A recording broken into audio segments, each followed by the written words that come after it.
जय Shri Krishna everyone, welcome back to my channel. Friends, आज की इस वीडियो में हम सोमवती अमावस्या की कथा सुनेंगे। किसी भी महीने की अमावस्या सोमवार को हो तो उसे सोमवती अमावस्या कहते हैं।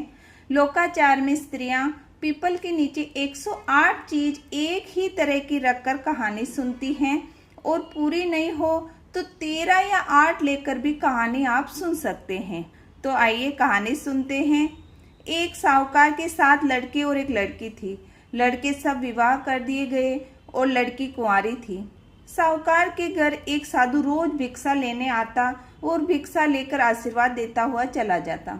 पर थोड़ा भेद था, जब साहूकार के बेटे की बहुएं भीख देती तो सुख और सुहाग का आशीर्वाद देता, और जब साहूकार की लड़की भिक्षा देती तो उसे माँ बाप और भाई भोजे के सुख मिलने का ही आशीष देता, सुहाग का नहीं। लड़की को इस बात का विचार हुआ और वह अपनी माँ से यह बात कही। माँ ने पूछा, महाराज आप आशीर्वाद देने में भेद क्यों रखते हैं? साधु ने बात टाल दी और कहा, किसी पंडित से पूछो। साधु चला गया। तुरंत ही पंडित बुलाए गए और सारी बात पूछी।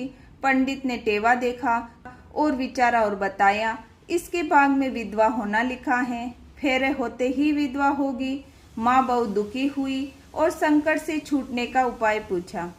पंडित ने विचार कर बताया कि 7 समुद्र पार सोमा नाम की एक धोबिन है, उसकी सोमवती अमावस्या की कहानी का फल इस लड़की को मिल जाए तो ये विधवा का दोष दूर हो सकता है। माँ ने अपने सभी लड़कों को ये विचार सुनाया और उसके साथ ही जाने को कहा, पर किसी ने भी बात नहीं मानी। जब लड़की अकेली जाने को तैयार हुई तो उसका छोटा भाई साथ जाने को राजी हुआ। चलते चलते समुद्र के किनारे आ गए और किनारा पार कर गए। बेचारे दोनों ही सोच में एक पेड़ के नीचे बैठ गए। उस पेड़ पर गीदनी रहते थे। जब उसके बच्चे होते तो एक सर्प आकर उसे खा जाता, पता चलता ही नहीं। उस दिन भी यही हुआ। गीद और गीदनी बाहर गए हुए थे। सर्प आया, गीदनी के बच्चे चिल्लाने लगे। साहूकार की बेटी उनका चिल्लाना सुनकर देखने लगी और सारी बात समझ गई।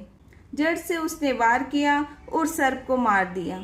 साँझ पड़ी, गीदनी अपने घोंसले में आए। पेड़ के नीचे भाई बहन को बैठे हुए देखा। मन में विचार आया कि हमारे बच्चे यही खा जाते हैं। दोनों ने ऐसा ही सोचकर पीछे पड़ गए। इधर उधर बच्चों की आवाज सुनाई दी तो गीदनी एक ही साथ चकित हो गए। साहूकार की बेटी ने मरा हुआ सर्प दिखाकर उनको संतोष दिलाया। गीदनी राजी हो गए। दोनों भाई बहन का आदर सत्कार किया और उनकी इच्छा जानकर समुद्र पार उड़कर उनको वहां पहुंचाया। सोमा धोबन का घर पूछकर उसके घर गए। उनके घर में अंगे मंगे लग रही थी, पर उसकी बहुएं काम से जी चुराने वाली थी, आपस में झगड़ती थी। साहूकार की लड़की सोमा धोबन का घर पाकर बहुत खुश हुई और वहाँ का सारा काम व्यवस्था देखने लगी, और वह रोज सुबह उठती और सोमा के घर का सारा काम कर देती। 2-3 दिन बीत गए, पता ही नहीं चला। एक रोज सोमा छिप कर बैठ गई। सदा की तरह साहूकार की लड़की आई और काम करने लगी। सोमा आकर बोली कि तुम कौन हो और रोज हमारा काम कर जाती हो, तुम्हारा क्या मतलब है? साहूकार की लड़की ने सीधेपन से उत्तर दिया, मैं तुम्हारी धर्म की बहन हूँ, मेरा एक वचन पूरा करो, हम दुखी होकर यहाँ बहुत मुश्किल से आए हैं। सोमा ने उनकी सारी बात सुनी। वचन के मुताबिक सोमावती का फल विवाह के समय आने वाला वचन दिया। इधर वह जब अपने घर गए तो विवाह की तिथि निश्चित हो गई, बारात आ गई और आवाभगत हुई। फेरों का समय हो गया। सोमा भी समय पर आ गई और उसने एक करवा दूध से भर लिया। जब फेरे हो रहे थे तो एक सर्प आया। सोमा ने उसको दूध पिलाया। सोमा माता की विनती की, हे माता, मैंने जो सच्चे मन से आपकी कहानी सुनी है, अब तक सारी सोमवती का फल साहूकार की बेटी को मिले। प्रार्थना करते सांप की जेवड़ी बन गई। विवाह आनंद से हो गया। सोमा विदा मांगने लगी। साहूकार की स्त्री ने उसे कुछ मांगने को कहा। सोमा ने एक मिट्टी का घड़ा मांगा और लेकर चली गई। इधर सोमा का पति बीमार पड़ गया और मर गया, पर सोमा के आए बिना उनका क्रियाक्रम नहीं किया। तेल के बर्तन में उसको रख दिया गया। सोमा जब साहूकार के घर से घड़ा लेकर आई थी और रास्ते में सोमवती का दिन आया जंगल में कहानी सुनने के लिए उसके पास कोई चीज नहीं थी। घड़े को फोड़कर 108 टुकड़े किए, गोल गोल बनाकर एक पीपल के नीचे बैठी और कहानी सुनी। पीछे चलकर अपने घर पहुंची, सारी बात उसके सामने आई और उसको घबराहट हुई।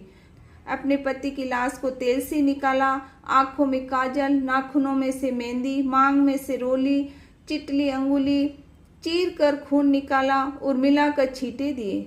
सारा सोमवती अमावस्या का फल तो साहूकार की लड़की को मिला। जब तक जो मैंने सच्चे मन से तेरी साधना की है तो आगे के व्रतों का फल मेरे पति को मिले। ऐसा कहते ही उसका पति उठ बैठा। घर में आनंद हो गया। दूसरे दिन सोमवती का दान लेने उसके घर का जोशी आया। सोमा बोली, इस बार तो मैंने जंगल में कहानी सुनी थी, पास में कुछ नहीं था, मैं कोई दान नहीं कर सकती, लेकिन ठीकरी के 108 टुकड़े उस कहानी सुनी वहीं पर गाड़ दिए। विश्वास हो तो जाकर देख सकते हो। जोशी ने जाकर देखा, सोने की 108 मोहर मिली। सोमा ने कहा कि ये सोमवती माता की कृपा है। जोशी प्रसन्न हो गया और गांव में ढिढोरा पिटवा दिया कि अब से सभी सुहागिन स्त्रियां सोमवती का व्रत करें और कहानी सुने। बोलो सोमवती माता की जय।